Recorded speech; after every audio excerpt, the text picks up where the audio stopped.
Hello and welcome back to the Real Estate Roundup podcast. I am your host, Kobe Zinn, and I'm joined here by my co host for today, Tony Flores, a real estate agent and investor here in the great state of Texas with the Wolfpack organization at EXP. How you doing, Tony? Awesome, doing awesome, making a lot of good progress on a lot of different fronts. So it's pretty exciting. Yeah, awesome, man. So excited for that and excited to be talking about our topic for today, which is what does an intermediary do in a real estate transaction? But for our listeners who might be, or viewers who might be watching this, who have seen some of our previous episodes, you might notice that we are missing one co host for today, Andres. And just want to address that. Andres is busy working with a builder actually. So he has accepted a new role. He will be joining us for future episodes, but for today, he is actively in the field working with people who want to buy new homes. And definitely will be a lot more knowledge he will be able to share in the future as well in this new role. But for today, it's just going to be us. And let's dig right on in. So, Tony, I know you've done some transactions where you were the intermediary before. I think you're actually working on some right now where you're the intermediary of a real estate transaction. For those people out there who don't know what an intermediary is in a real estate transaction, could you please explain what that is and what it is that you do as an intermediary between the seller and the buyer? All right, yeah, happy to do that. So intermediary is not in every state. Yeah, it is allowed in Texas, and it changes a couple of things for the seller. So as an intermediary, typically, I mean, there's really only one way to start out as an intermediary. You start off with a listing. In the listing, you have what's called a sellers, you become a seller's representation, a seller's representative, which means that you are working for the best outcome for your seller. And I definitely love to do that. Have a transaction where we're multiple, few different transactions where I'm actively working and reviewing the contracts that are being sent and saying, hey, this doesn't look right on this. I want to make sure that you're aware of this, and working in their for always in their best interest. So you're you know, always working to get things done and also look out for their best interest. Um, and then sometimes what you're working with is you're working with a buyer's represent buyer's representation or buyer's representative on the other side. And many times it works out wonderfully. Things work seamlessly. You're able to communicate with that agent really well, and everyone's on the same page as far as getting to the common goal, as far as coming together with the buyer and the seller. And unfortunately, sometimes the opposite isn't the case. You still want to work with you're still, as a seller's rep, you want to help them as much as possible. And sometimes, in some cases, sometimes the agents on the other side get in the way of the sale. They're looking, or they're pushing too much, where there's always a limit on the seller. And so, you know again, sometimes things happen that way, uh, and other times they work perfectly seamlessly. So that's kind of what happens when someone gets represented by with the buyer, as a buyer's rep. They are actively looking for houses. They might or property, whatever the case is, and they find one, or they know one that is familiar to them, or they decide to work with them directly. And they, each party signs a representation form. So they're saying that they're my exclusive agent if I want to buy a house or buy a property, and this is my agent to sell my house. So in those cases, there's a contract and an agreement between both parties that's saying that these two people are going to work together to sell the house, and these two people are going to work together to buy a house. Now, what happens when there's a sign posted on the yard and someone drives by? They stop and they say, "Let me call that number." That means that they're calling the listing agent. Now, if that person does not have a buyer's representation agreement, or they don't have an agent to work with, they can, in Texas, they can work with that agent and try to purchase that house. And then it changes from you know, a buyer's representation and a seller's representation, and it converts. So typically, upfront, when I'm working with sellers, there is a discussion, there is a box that's available that says, if someone wants to work with the agent, is that okay with you? And then the seller would say, okay, I would be okay with that. And then we go through discussion about kind of what that means, what it looks like.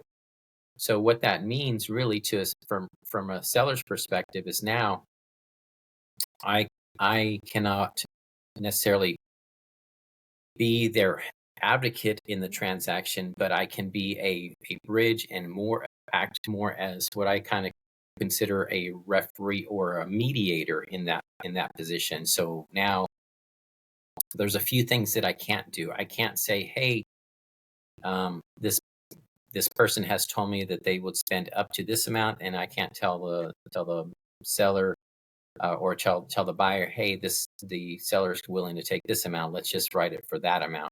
I can't divulge information back and forth that would hurt either party. I have to act as an independent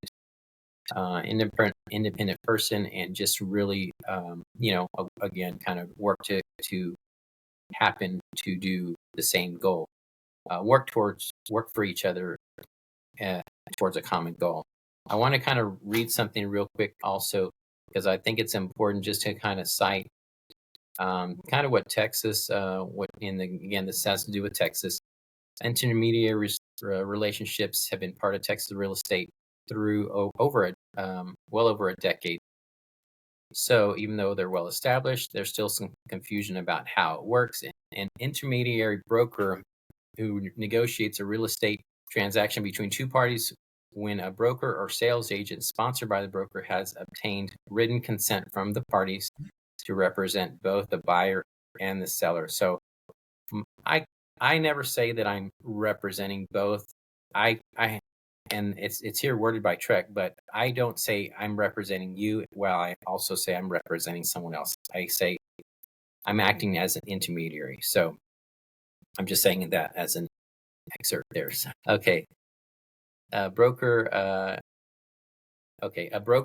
acting as an intermediary can make appointments in some circumstances. So again, we have to establish a notice for representation. It's not a representation agreement, and the information about brokerage services is not a representation agreement. So the main thing is, and there's more on the Texas trec.texas.gov about that, but I won't read the whole thing. But the main thing is that I want to convey is, you're not partial. You cannot be partial to one party or another. You're just working to achieve the common goal. And I always say it's kind of like an arbitrator works for both. And the other thing is, you just have to be just be careful with privacy. You have to keep private information private. Again, that's something that we do through as realtors as well. And you cannot change that fact. So, and yeah, working out pretty well in many cases. Other times, and I tell people, I'm working with someone. I'll tell them up front, look, you have a choice on who do you decide to work with on the transaction. Now, if someone's coming and calling on my sign, or they call me because they saw it online, it's the same thing. They're calling me and they say, I'll be upfront. Look, right now, I'm acting as a seller's representative. You have the choice to pick who you choose to work with towards this transaction. And if you know somebody that you're willing to work with and you're happy to work with them, feel free to have them contact me. Otherwise, I can act as an intermediary and explain that whole scenario to them as well. Right. So that's actually a really good breakdown of what just an intermediary is, right? It's somebody who is kind of the bridge between the seller and the buyer when there's only one agent involved, right? Usually, like you mentioned, there's two agents involved in a real estate transaction, one that represents the seller solely and one that represents the buyer, right? But when in a case where the buyer, they don't have an agent, or they might want to, they just don't have somebody to represent them, there could be an intermediary, right? Which is, again, with the seller's consent, that the agent in that scenario will be able to help them facilitate the transaction and make sure everybody is, making the right disclosures and everything is correct, and get to a successful closing. So as far as, from what you've seen and in the marketplace, and from the people that you've worked with when you were the intermediary between a buyer and seller, what were some of the concerns in those conversations that you were having with them, for both buyers and the seller, that they had when you brought this option up to them? Were they really concerned about whether or not you would, represent them, or what are some of the concerns they have when working with an intermediary in a transaction like this? Yeah. So the concerns really are just like, will they get a fair deal? If they're a buyer, would they receive a fair deal? I, you know, I myself, I have, I myself always feel like I will work to get both parties to have a fair deal. Uh, and if it's, and sometimes it might be lopsided to one side or lopsided to the other, but it's not because of my doing. Let's just say, for instance, they just have, someone might have had a property on market for a longer period of time, and the buyer's getting a better deal. Well, they're getting a better deal because the seller is tired and having the property on market, so they're getting it. They potentially could be getting it below the true value of the house or property. So we're just still meeting where the property can be sold. So I'll give you an example of something where I've noticed recently where, my opinion is the buyer's agent got in the way of the sale.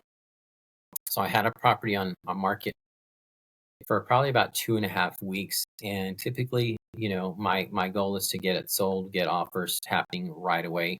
And this particular property didn't have offers, and we had an agent ask. They did a walkthrough.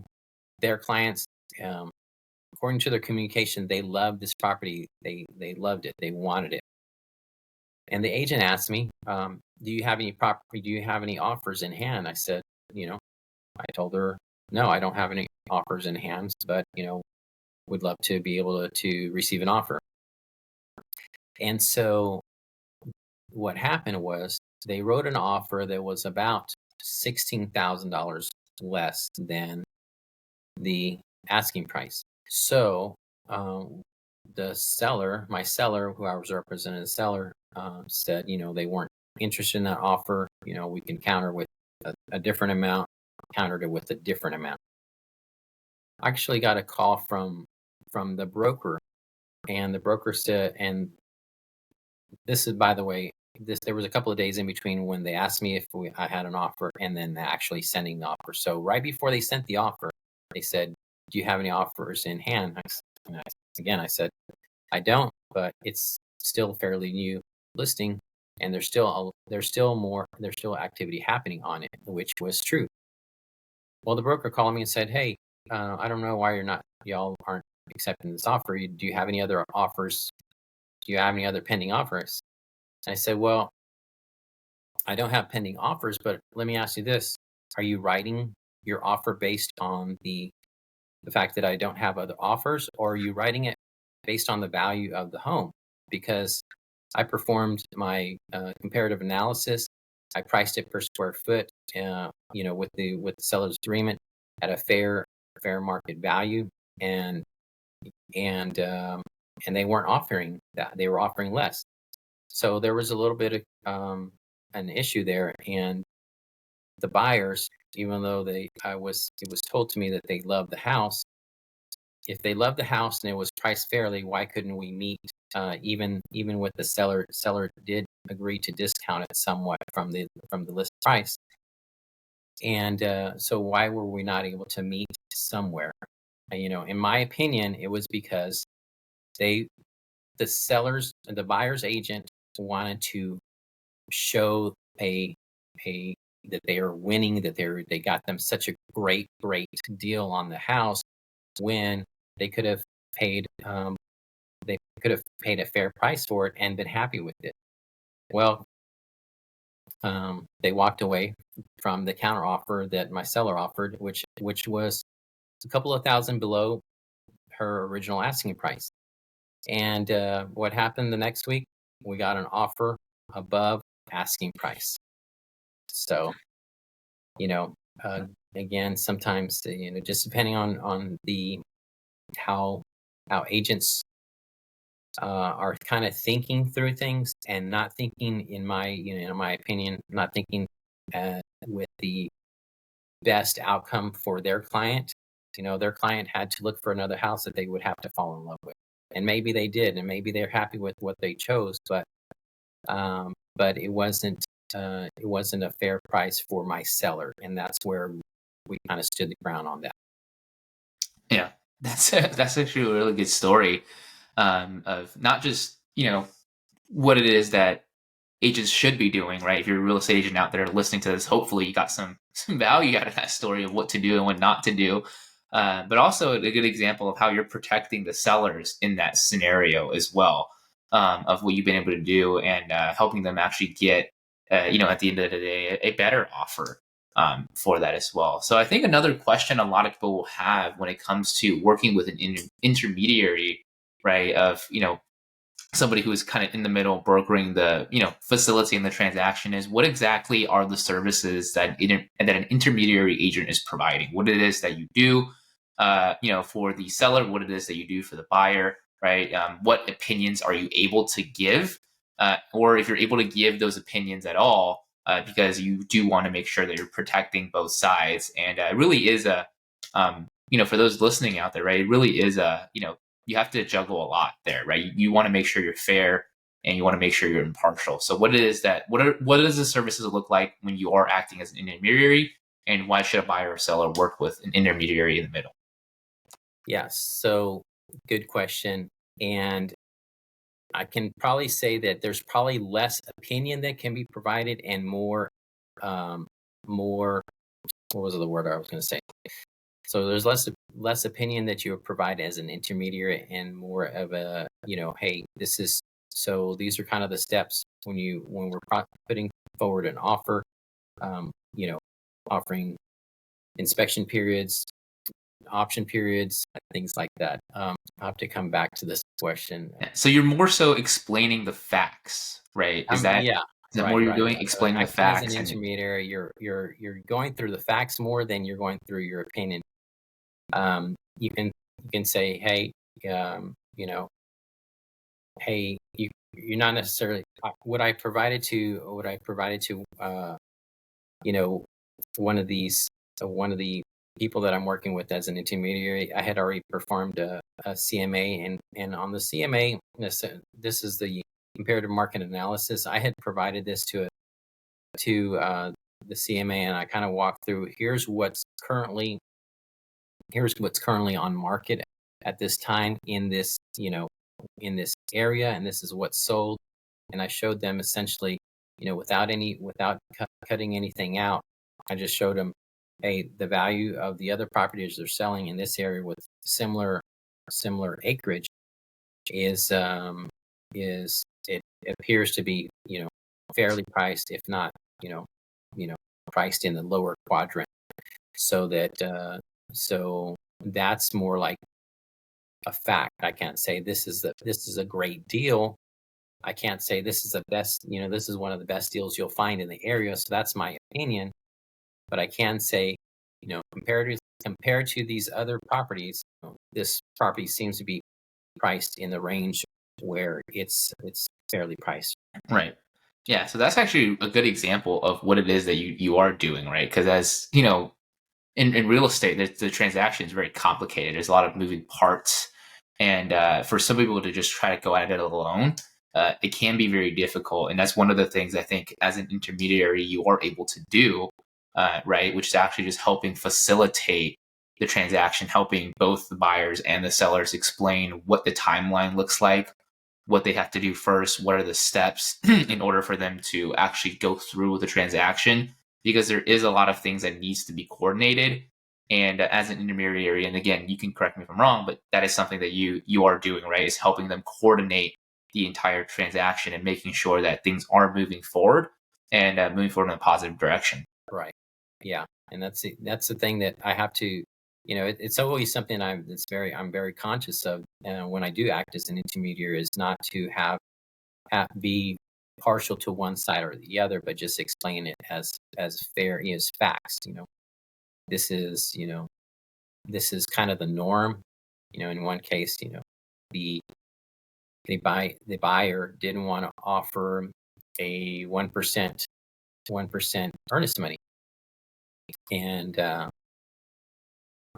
I just said, look, this is very common, it's very typical. Earnest money is almost like not something that people even discuss. It's just you're putting earnest money as a measure of good faith.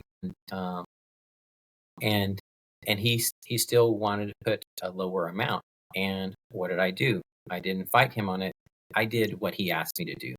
He asked me to write it at a different amount, and I wrote it, and I sent it to the seller. And on my notes, I wrote typically, like what I typically do, a summary, some bullet points of the offer. And in that bullet point, it did show the amount that was lower than a typical earnest money. And I didn't affect his opinion on it, or I didn't say, hey, sorry, but he only offered this amount for the earnest money. I just presented it like I normally would present it any other offer to the seller. So they received that information without a bias and without my opinion on whether it was the norm or not the norm. Right. So thinking about it this way, I think both the sellers and the buyers, they have a little bit more freedom, right? Wouldn't you say, as far as being able to make their own decisions, working with an intermediary instead of getting the agent's opinion, or kind of like the story you told earlier, having the agent almost kind of come in and and strong arm the transaction the way they wanted to do it.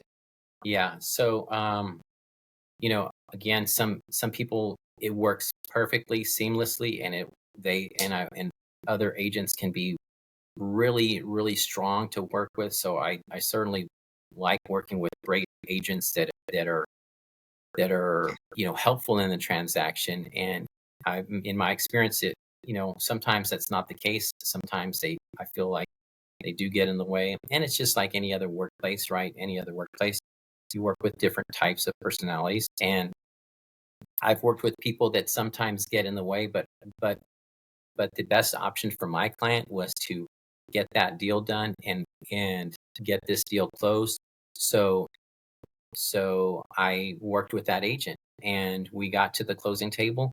And I didn't turn out to be necessarily great friends, or wanted to necessarily work with that agent again. But if it's in the best interest of my client, I'm going to do what's in the best interest of my client. And if it comes to getting to the closing table and they're willing to accept that offer, or willing to bend a little bit to get this deal done because they have other priorities, then I'll do that. So you know um, I won't give an opinion if it's not always best to work. I'll probably say this: it's probably not always best to work with intermediaries, because other people that worked as intermediaries might have different ways of doing business as well.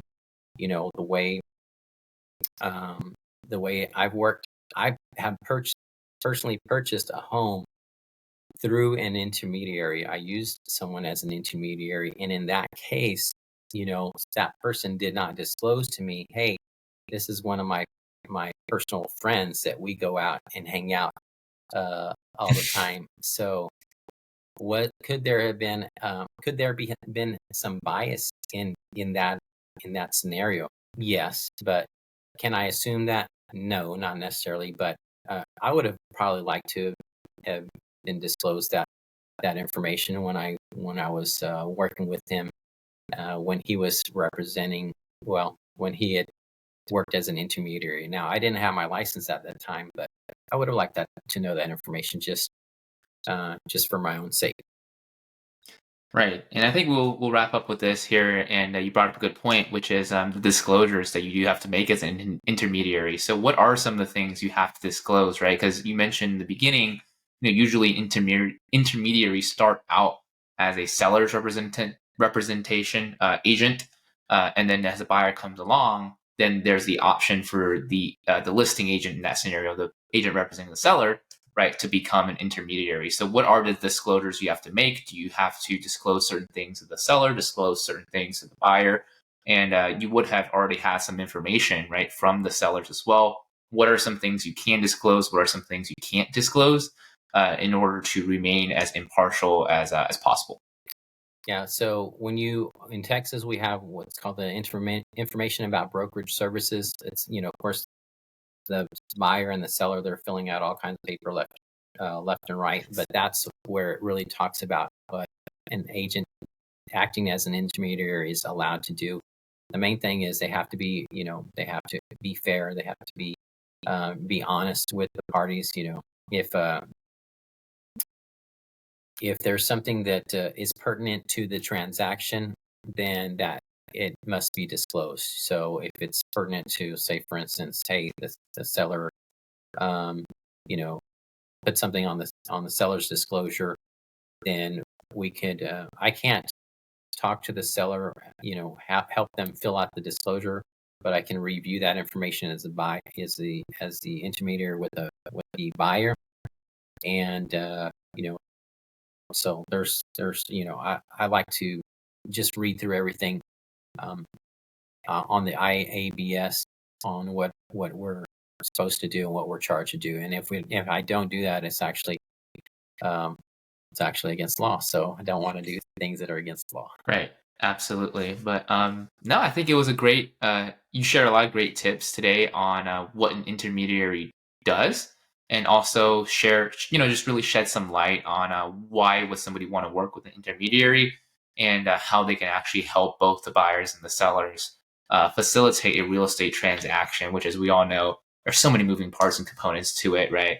You don't want to try to go at it alone unless you have some experience in it, and even then having somebody to guide you through it, even as an intermediary, will be able to at least help you, make sure that you're doing everything again within the bounds of the law, and doing everything correctly to move towards a successful closing. So Right. thank you again, Tony, for sharing these tips. We will, again, if you guys are looking for somebody to work with, either to buy real estate, sell real estate, or somebody to essentially help you invest in real estate as well, make sure to reach out to Tony. We will put his information in the description and the show notes down below. But other than that, guys, thank you for tuning in again in our episode for today, and we will see you on the next episode of the Real Estate Roundup. Take care. Take care.